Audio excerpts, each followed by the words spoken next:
আপনি কি জানেন আপনার স্ত্রী কিভাবে পরকীয়া করতে পারে?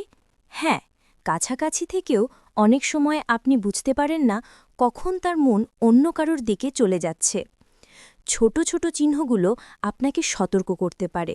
যেমন হঠাৎ তার ফোন সবসময় লক করা, আপনি যখন কথা বলবেন তখন হঠাৎ লেগে যাওয়া, অথবা আগে যে আগ্রহ দেখাতেন এখন তা কমে যাওয়া।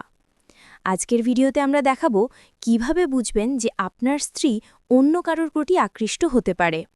এটি শুধু সতর্কবার্তা, কিন্তু জানার অধিকার আপনারও আছে। ১. হঠাৎ আচরণে পরিবর্তন, আগের মতো মনোযোগী না থাকা, ফোন বা সোশ্যাল মিডিয়ায় অতিরিক্ত গোপনীয়তা।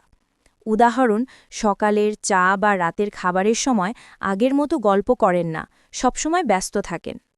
২. কম কথা বলা, আবেগ কমে যাওয়া, ছোটখাটো সমস্যায় হঠাৎ রেগে যাওয়া। উদাহরণ, যখন আপনার সঙ্গে কথা বলার সময় আসে হঠাৎ রাগ বা বিরক্তি দেখানো।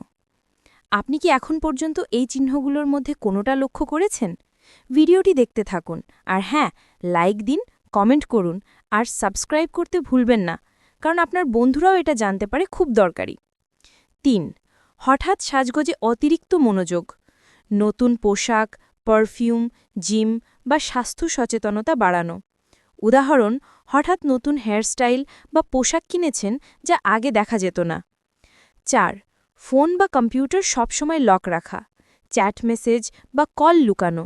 উদাহরণ, ফেসবুক বা হোয়াটসঅ্যাপে হঠাৎ নতুন বন্ধু তৈরি, বার্তা দেখার অনুমতি না দেওয়া। ৫. হঠাৎ অজানা খরচ, বাড়ির বাইরে অতিরিক্ত সময় কাটানো। উদাহরণ, সপ্তাহান্তে বাইরে যাওয়ার সংখ্যা বেড়ে যাওয়া, বিস্তারিত না বলা। কি করবেন? ধৈর্য ধরে পর্যবেক্ষণ, খোলাখুলি আলোচনা করার চেষ্টা, প্রয়োজন হলে কাউন্সেলিং বা পারিবারিক সহায়তা। কি করবেন না? অনুমান নিয়ে রাগ প্রকাশ করা, প্রমাণ ছাড়া অভিযুক্ত করা, সামাজিক মিডিয়ায় অভিযোগ করা। আপনি কি এই সতর্ক চিহ্নগুলো আগে লক্ষ্য করেছেন? আপনার অভিজ্ঞতা আমাদের কমেন্টে লিখে জানান। আর হ্যাঁ, ভিডিওটি লাইক দিন আর চ্যানেলটি সাবস্ক্রাইব করুন। সতর্ক থাকা গুরুত্বপূর্ণ, কিন্তু সব ডিসিশন নেওয়ার আগে তথ্য যাচাই করা অপরিহার্য। সঙ্গীকে বোঝা এবং সম্পর্ক রক্ষা করা কখনো সহজ নয়, কিন্তু ধৈর্য, সংযম এবং সচেতনতা সবসময় সাহায্য করে।